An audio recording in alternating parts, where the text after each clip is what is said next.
Money plant ரொம்ப நீளமாக வளர்ந்துருச்சு. 2, 3 கொடி எல்லாமே விட்டுருந்துச்சு. சம்மர் டைம்னால ஒயிட் அண்ட் க்ரீனாக இருந்த லீஃப் வந்து எல்லோ அண்ட் க்ரீனாக வந்து சேஞ்ச் ஆகிடுச்சு.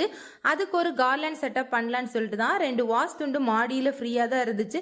ஸோ அதை வந்து எடுத்துகிட்டு வந்துட்டேன். 2ல் 1 வந்து ஆப்டாக கரெக்டான சைஸில் இருந்துச்சு. அதை வந்து கட் பண்ணாமல் அதையும் வந்து யூஸ் பண்ணிக்கிட்டேன். இந்த கார்லேண்ட் பண்ணது ரொம்ப ரொம்ப ஈஸி தான். கொச்சங்கயிறு வந்து பில்டிங் வேலைக்கு யூஸ் பண்ணிவிட்டு அதுவும் ஃப்ரீயாக தான் இருந்துச்சு.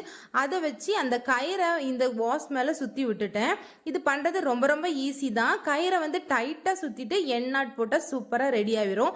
ரெடி பண்ண அந்த கார்லண்டை மணி பிளான்ட் இருந்த பேக்ல வந்து ஃபிட் பண்ணிட்டு அப்புறமா லென்த்தா வளர்ந்துருந்த அந்த கொடியை வந்து இந்த கயிறுக்கு மேல நல்லா டைட்டா சுத்தி விட்டுட்டேன். இனி புதுசா வரக்கூடிய வேர் வந்து இந்த கயிறு பிடிச்சிட்டு நல்லா ஸ்ட்ராங்காவே இருக்கும். தண்ணி ஊற்றும் போது இந்த கயிறுக்கு மேல லைட்டா தண்ணி தெளிச்சு விட்டா புதுசா வரக்கூடிய வேர் எல்லாமே இன்னும் ஸ்ட்ராங்கா பிடிச்சிக்கும். அடிக்கிற வெயிலுக்கு இந்த மாதிரி சின்ன சின்ன வேலை பார்த்தா தான் செடியெல்லாம் தப்பிக்கும்னு நினைக்கிறேன். அவ்வளவுதான். இனி நெக்ஸ்ட் வீடியோல பார்ப்போம். பாய்.